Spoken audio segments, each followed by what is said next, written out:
Welcome to JasonWhiskyWise. My name is Jason and welcome to this whiskey review where today we're going to conclude our series into the Glenfarclas range and we're going to end it up with the Glenfarclas 105 Cask Strength. So this is actually a whiskey that so far on the channel we reviewed the Glenfarclas 10, the 15, the 21 and the 25-year-old. And if you have missed any of those videos, feel free to go and check the playlist in the top corner. I'll leave a card there so you can go and check any of those other reviews.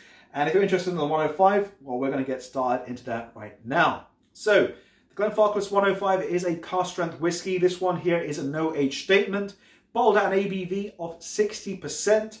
It's an absolute gem for me personally. And many of you guys, if you follow me on my Instagram or Twitter, you'll see that I do post when I do try different whiskeys. And this is one, whenever I go to bars and I don't have a massive selection, it's my go-to if I see it on the bar. So 60% ABV. The distillery itself is the Glenfarclas Distillery. They're owned by the family J&G Grant and they're located in the Speyside region of Scotland. Now the price point on a full-size bottle of this, you're approximately looking anywhere between £46 to about £60. And it does vary because some places do like to increase the price because they see 60% ABV. Other places, they keep it around about up to 40 to 50 pounds. So it can vary from place to place. And this whiskey does get a lot of love-hate. Some people love it. Some people really dislike it because they feel it's over-sherried and high ABV. But it's down to yourselves who are trying this whiskey and myself to let you know what I think. So without further ado, it's not an exclusive whiskey. It is part of their core range. And it joins an incredible lineup of whiskies from the Glenfarclas range. Without further ado, let's dive into the nose of the whiskey, into the nose. Starting me out on the nose for this Glenfarclas 105. This one's got a nice variety of different berries. And for me, it's like red berries, blackberries. But for me, sometimes for some people, actually, I'll straight away start with the back. Some people find it a bit intense on the nose at 60%. So some people will add a few drops of water just to bring it down, the nose a bit more easier. For me, I find this one quite approachable. Straight away, I'm getting more of those sort of sherried fruits. I'm getting rum-soaked raisins this time. Very different from the other ones. The other ones were just more sort of dried raisins. This is more rum-soaked raisins, figs, dates, dark prunes, even a little bit of an espresso coffee note on the nose. And then you get a hint of those red currants, red raspberries, blackberries, and black currants. It's actually like a combination of these red berries and blackberries. You know, sometimes you can buy them in the shops here and by accident, you know, not everyone's perfect, but you carry them home and a few of them get broken and you can smell their sweet aromas just sort of wafting up and you can tell the difference between the red ones and the black ones, which are just burst and their character is just filling the air. And there is a slight sort of almost like a dark chocolatey note. But I wouldn't say it's a really rich dark chocolate. For me, this is like maybe a 50-60% dark chocolate, not super intense, but it is quite evident on the nose. Let's get into palate next. Slanger. Whoa. Wow. So overall impressions on the palate for the Glenfarclas 105. The texture for this one starts out when you drink the whiskey and you hold it. I'd highly recommend hold this in the palate and keep holding it there. If you're drinking along with me right now, hold this one on the palate. Texture-wise, it feels light, maybe medium texture, but you hold it on the palate for at least 15 to 30 seconds.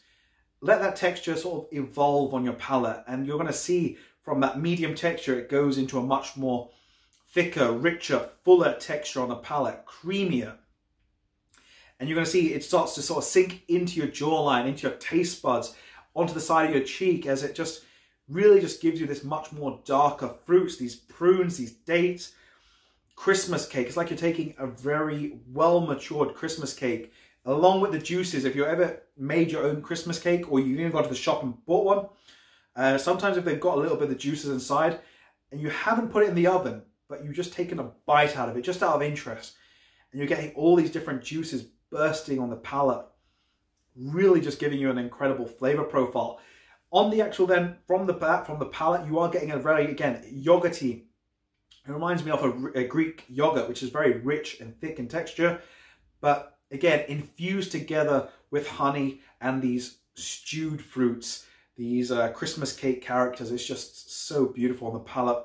Not super complex, as you know, it doesn't have a massive variety of tasting notes, but it's just really lovely to describe. It's just Christmas cake, creamy yogurt, a bit of honey, and maybe a little touch of spice as well. But then it does have even this softer, right now, darker chocolate note on the end, which I think is probably more of the finish, but we'll get to that right now. So next up, into the finish. So overall comments on the finish of this whiskey, and I just love this whiskey, wow.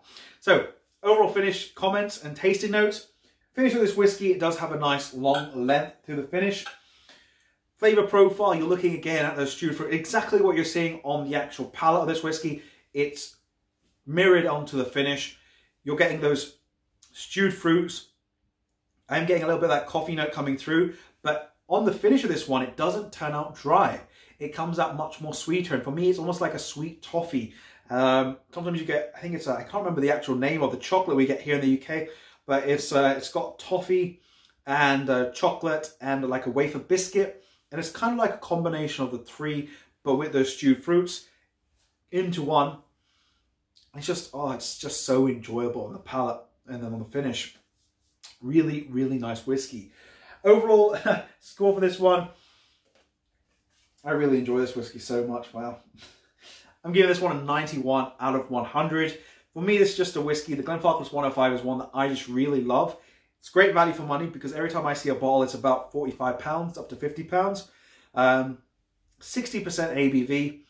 Overall, value for money, I think it is very good value for money, because nowadays a lot of Cask Strength whiskies, again, they're just pushing the prices up, which I just feel completely unnecessary in this day and age. In terms of does it need water, does it need time, you can feel free to give it either water or time, but for me, the way this whiskey is, it just works well without water, and with time, it's completely optional, down to yourselves. For me, I find either way, it still holds the same profile, whether you give it time or not. But overall, nose, palate, finish, I just love this whiskey. It's not overly complex, but it just works so, so well. So Glenfarclas, if any of you guys are watching Glenfarclas, I love the 105. It is a stunning dram. And I know there is a Glenfarclas 105. I think there's higher strength age statements as well. I think there was a 20-year-old, a 40-year-old. So I'm going to see if I can, fingers crossed. I think a bit of the 40-year-old was there, but I definitely know there was definitely a 20-year-old. I think it was released from one of the shops here in London. So I'll let you know if I can find samples of those. But Glenfarclas 105, 91 out of 100. Let me know your thoughts down below in the comment section. Do you guys like the Glenfarclas 105? If so, let me know. If you don't like it, also let me know down below in the comment section. But anyway, I'm going to wrap the video up at that. If you guys have enjoyed the whole series, feel free to drop it a thumbs up. Be sure to hit the subscribe button if you guys are new to the channel, so that way you can stay up to date with all the latest uploads and videos. And I'm going to wrap the video up at that. So if you guys have enjoyed, drop a like, subscribe, check some other videos up on the channel. And this has been me, JasonWhiskyWise. I'll catch you all for the next video. Slàinte.